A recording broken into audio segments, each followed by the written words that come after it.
Hello, ladies and gentlemen, and welcome back to another segment here on Project Purpose. For those of you who are new, we cover topics that relate to mental health, mental wellness, and education on a week-by-week basis. And today's topic of discussion is mental wellness. And we had a discussion earlier on this week about reciprocity and how reciprocity is one of the core fundamental pillars of having a healthy relationship. And so in this video, we want to talk about boundaries as a second core pillar of maintaining and sustaining a healthy relationship, because I think as we think about 2026, one of the things that we need to think about are the relationships that we want to maintain and sustain in this upcoming year. And so in this discussion, I want to give you some red flags that you need to be on the lookout for when it comes to how people respond and react to your boundaries. And so boundaries are very, very important for us to have healthy relationships with other people. We first need to have a healthy relationship with ourselves, and how we have a healthy relationship, how we maintain and sustain a healthy relationship with ourselves is by first establishing boundaries, like things that we feel are going to be conducive to our own personal sense of well-being and how we want to feel when we interact with other people, and the things that we think are no-goes, like the things that we just don't like, that we don't want to have to tolerate in a relationship, that when we communicate, that is respected, because people who genuinely want to have a relationship with us don't want to do things that are going to hurt us, that are going to upset us. And so when you communicate a boundary, they align. And now it can be surprising, it can be a shift in the dynamic, so people can have reactions to your boundaries for sure. But these three reactions are the kinds of reactions that should make you think twice about whether or not that's a relationship that you want to continue, that you want to sustain. Now, boundaries are what I consider to be the antithesis of unhealthy, toxic relationships. They cannot thrive, they cannot exist if you have boundaries. And I speak from personal experience because I'm someone who has broken away from toxic relationships since I was young, right? So currently I am no contact with my family. I grew up with a very narcissistic mother who consistently and without fail was like very, very abusive in the way that she managed her relationship with me. And I've done a couple videos about her, but it was in finding my voice as I got older that the dynamic started to get even more aggressive and even more toxic, because I was healing, and in healing she felt threatened. And I think that we can extrapolate from that to different kinds of relationships that we have in our lives, whether it's personal, whether it's platonic, whether it's professional, whether it's a romantic relationship. If someone feels like you coming into yourself and you finding your individuality is a threat to them, that's a huge red flag that you don't want to ignore. And so here I want to talk about three key red flags that I've learned, not just because of my background. So I do have an academic background in cognitive neuroscience as well as technical communications, which has a certain psychological element to it for completing my MBA, but mostly from life, right? So these are conversations that I want to have with you because I want to bring together like the theory that I've learned in academic settings, which is life, right? Having lived through my own fair share of experiences with people and how they respond and react when it is the case that you are trying to find your way back to healthy, or your way to healthy if you've never really had healthy relationships before, and you're finding your voice, or you're finding your footing with your boundaries. And so one of the first red flags that I would say that is a key indicator that someone does not have good intentions for you, and it's not a relationship that you want to think about further investing and maintaining into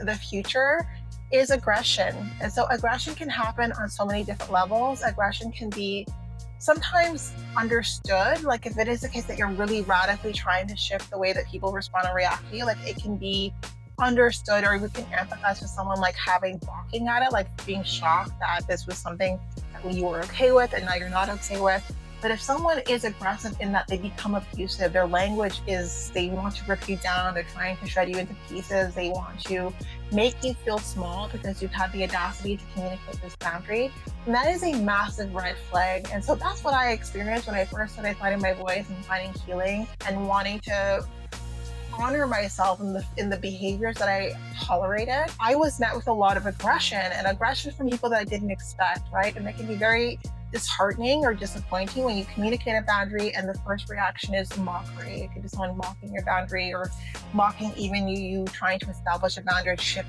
in the relationship. Or it could be just outright denunciation, like they're denunciating the fact that you have the audacity to establish this boundary, and they outright reject it, but they want the relationship to maintain. So it's just very interesting, because we cannot force people to respect your boundaries, but typically the outcome or the consequence of someone not respecting your boundary is that the relationship doesn't continue. And if someone's like, well, I'm not going to respect your boundary and this relationship is going to maintain, that is a massive red flag, right? So that's a massive red flag, and it's aggressive language as well, or just outright just verbal and emotional abuse, so psychological abuse. And so I have dealt with these kinds of reactions and behaviors to me trying to communicate or enforcing boundaries, to the point where I decided to go no contact with the family members who behaved and reacted this way, but not even just in my family setting. And again, if you were raised with narcissistic family members with toxic family patterns, and it's likely that you're going to attract those kinds of relationships even outside of your family home. And so that's what happened with me as well. And one of my first key flags that these relationships weren't the kind of relationships that I wanted to keep investing in, especially if I was focused on healing, so the level of aggression that I experienced because I said no. And so aggression, again, will lead into the second flag. And the second flag is like what I would consider an escalation of aggression, because aggression can just be someone being upset. They're not really doing anything about it beyond communicating their upsetness. But punitive behavior is if someone decides to go out of their way to punish you because you've had the audacity to communicate a boundary. Now that is what I consider to be a massive red flag. And so that has happened to me. So I talk a lot about on my channel having survived stalking. One of my university professors became my mentor, even from when I lived in France the first time, followed me out there. At the moment that he realized that he wasn't going to get what he wanted, then it became me having to survive a lot of punitive behavior. And there's massive power dynamics between us that went on and escalated pretty aggressively. And because it was around the time that I was also going no contact with my family, it created a really very unsafe situation, right? And if you are dealing with people who are punitive, and punitive behavior doesn't have to be at the level and scale that I dealt with when it comes to like being stalked and having my life threatened and having to be on the run essentially to mitigate even worse things happening just based on the threats that I was receiving at the time. It can be something as small as the silence treatment, or trying to alienate you from your families and friends because of the rumors and the lies that they're spreading about you. Punitive behavior can translate in them trying to just assassinate your character. Smear campaigns are a byproduct of punitive behavior as well. And if you find that in communicating your boundaries because people didn't think you had them, people didn't think you had a voice, but more than that, they expected to maximize on that, that is an indication that these are not relationships that you want to sustain or maintain, but even more that you want to create as much distance from these people as possible. Because anyone who reacts with aggression and then becomes punitive with you because you've had the audacity to communicate a boundary makes you feel like you're respecting yourself. It makes you feel like you're honoring yourself. I mean, that's a clear recipe that can lead to a very, very, very tragic outcome, right? So you don't want to maintain relationships with those kind of people, but they're the kinds of people who are really going to dig in. Like they're going to put up a fight when you try to break off the relationship with them. So always make sure that you have a safety plan. And I think that not many of us, if we're not navigating networks that deal with abuse, then we don't really recognize this, like the language that people will kind of put in place to support people who are dealing with abusive behavior. And if you're dealing with aggression or punitive behavior because you're establishing boundaries with people who don't want those boundaries, and you have to think about having a safety plan. And I think that sometimes we think that it's severe or that it's excessive because the people that we are thinking about, like the toxic behaviors, the toxic relationships that we have in mind, we don't think that would go violent. But a lot of the times it's when you say no to a specific boundary that the flip switches, right? And so a lot of these people, like if they're the people that I have dealt with who are abusive in the way that they engage, it's never overt. It's very much covert. They still want to maintain a public persona. So the way that they punish you is very much behind the scenes. It's very much in a way where you have to be very meticulous in how you track that abuse people to map it back to them, right? And so it's really important that you have a safety plan for someone who has the resources to be punitive without also leaving a massive paper trail, right? So you want to make sure that you keep yourself safe, that you create distance, and that you tap into people who aren't going to be easily swayed or intimidated by the abusive person who's trying to punish you, or who is expressing different degrees of aggression towards you because you want to maintain a sense of self and because you want to respect your boundaries. I think it's really important. So the last flag that I want to talk about, and it's an important flag, but for me, it's like the best case scenario when you're dealing with a toxic individual, is they ghost you. And so I would much prefer, over someone being aggressive towards me or someone being punitive towards me, is for someone to just self-select themselves out of my life.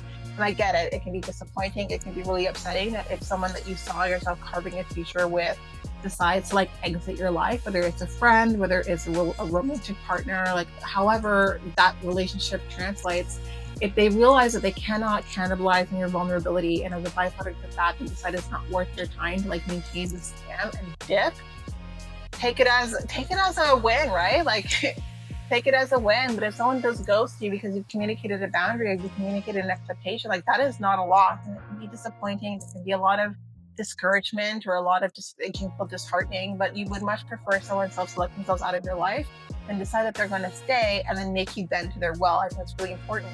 And so I want to come on here and talk about that because when you communicate your boundaries, there's so many healthy ways that someone can respond to you communicating your boundaries. And for the most part, like if someone wants a genuine relationship with you, they're going to honor and respect your boundaries. They're going to recognize that to be in your life, it involves aligning to your boundaries. And if they don't want to be in your life, all they need to do is like disrespect the boundary and they're not there. But for people who are very toxic individuals, right, your boundaries make them feel threatened because it means that they can't manipulate or control you. And those are the people that you really want to exercise out of your life. You really want to create distance. You want to cut those people off. You want to go no contact. Whatever the case might be, you're better off without having those kinds of people in your life because they're just looking to manipulate, to control, and to cannibalize and maximize on your vulnerability and on the parts of you that are still healing. That's why I wanted to come on in here and talk about some food for thought for you. Now, if I have piqued your interest, if you want to have more conversations around self-mastery, cultivating the soft skills that enable you to live a more fulfilling and meaningful life, then I do invite you to check out our live events. We do host live events at least twice a month, every month for the foreseeable future on our website. So definitely be sure to check those out. Now, these events are paid events. So if you do see yourself participating in our community on an ongoing basis, and I do suggest that you take a look at one of our package plans. Yes, so we do offer package plans over and above our live events, as well as access to webinars and workshops, largely focused on self-mastery over and above those events. So check it out. And we do also provide programs for children. So we do host leadership programs that we more so focus on cultivating those critical thinking skills and that intellectual development. And so these are parent-child workshops that focus on cultivating the leadership quotient. And the leadership quotient, we believe, is built off of 4 core competencies, and that's cultivating autonomy, self-efficacy, compassion, and self-concept. So something for everyone in your family. And if you're still here, definitely subscribe, leave a like, follow us across all of our social media platforms. And thank you again for giving us a small role to play in your journey. Thank you so much, and we look forward to seeing you and chatting with you very soon. And if there is something that you would like to say about a red flag that showcases someone has bad intentions, then definitely leave that comment down below, and we'll talk to you all very soon.